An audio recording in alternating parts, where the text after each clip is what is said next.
Hello. I hope you can hear me. Yes. Okay. Now, I've got a question for you. Are you the type of person that takes on everything? I mean, like at work, do you tend to say yes to things in order to be seen as being helpful or dependable? When someone asks you if you can help them, do you ever say no? So, do you look at your working day and wonder how you're ever going to get through it all, but never seem to ask or ever think to ask for help with it? Well, listen up. This is for you. You might even tell yourself that this is just much easier to get on with it all yourself, because by the time that you explain what needs to be done to anyone, you could have done it yourself, all right? So taking on board these kind of responsibilities for others is actually a way of being under responsibility to yourself. It's really an unresourceful way of giving away your power, and it leaves you ultimately feeling exhausted and helpless.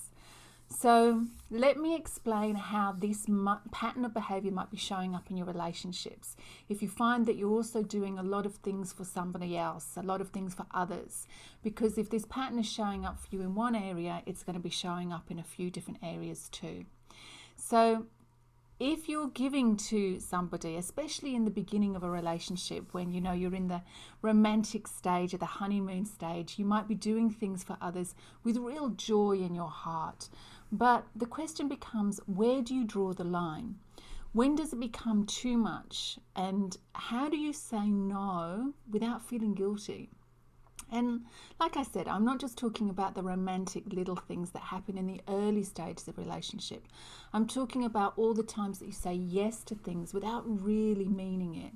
All the times that you do things because you feel like you should or you feel like you have to.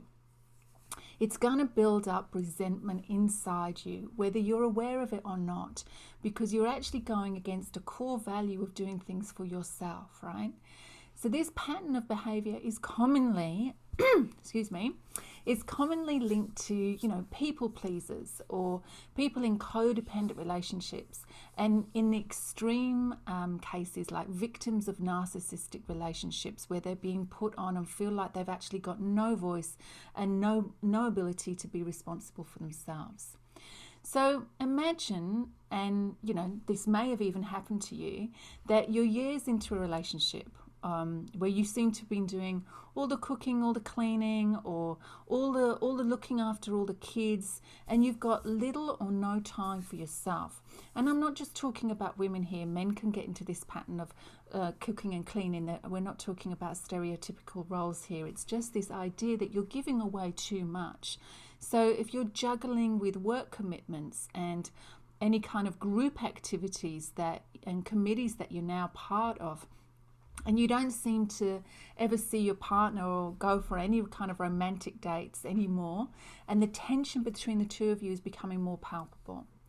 Every time you take on board everything that you've ever taken on board to be seen as loving or helpful or as a loyal and committed partner, whatever your reason is, it's now going to start turning into resentment and exhaustion because you've had an ulterior motive for doing it in the first place, right? So I see this a lot, not just in romantic relationships, but with people at work, with friends. I'm getting that sunshine in me. There we go. With friends as well, it shows up in all sorts of areas of your life. And so while there is a positive intention behind the behavior, which, is to be good to others, to be kind to others, to be considerate, it begs the question, who's being kind and good for you or to you? And unless you speak up, unless you give yourself voice to what you want, people will continue to think that you're okay with being over responsible for their needs. So who is being over responsible for you? And, when you're being so under responsible for yourself, so do you see this pattern? So in order to be over responsible for someone else, I'm going to be under responsible for myself. So let me give you an example. I used to work as a graphic designer, and during COVID, I've had to pick up some extra work to support myself. So great, I'm being responsible, right? But where the lines start to blur is how much I accommodate the needs of others over my own needs and values. And this is the thing that I want you to catch for yourself. So I'm just going to give you an example of a client that wanted me to work on designing a catalogue, a kind of portfolio piece for a couple of days, and to work onto some pretty tight deadlines. And, you know, as is always the case, or it seems to be the case with me, they were on a really tight budget.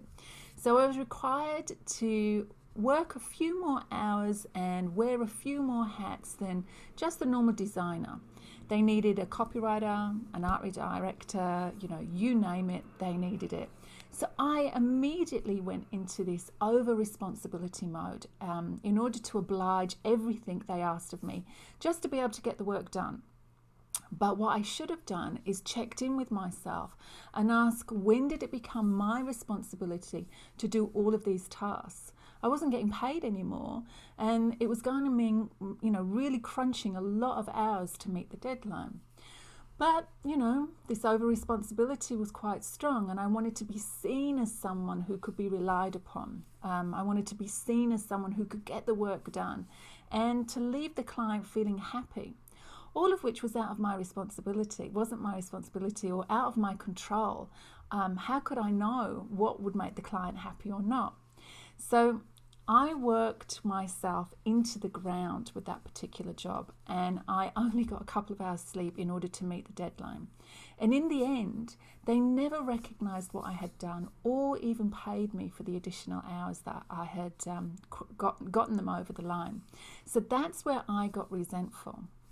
But if truth be told, I hadn't been clear about my boundaries in the first place.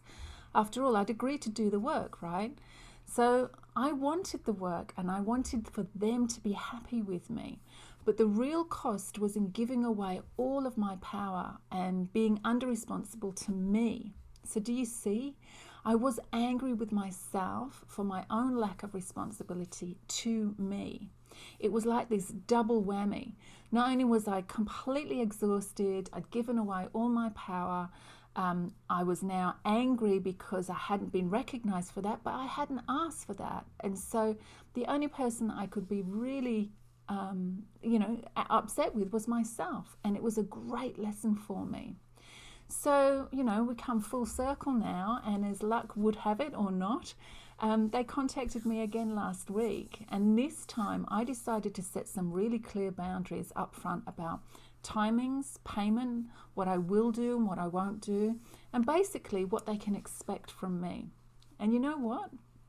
They agreed to absolutely everything on my terms.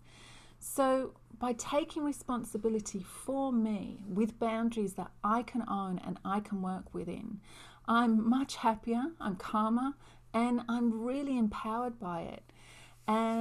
And so I really wanted to share this experience with you as a win today, that just stepping into my own responsibility and not trying to be something or trying to be someone or something for someone else, which is completely out of my control to know what it is they want or not, at my own detriment and sacrifice for what my own needs are.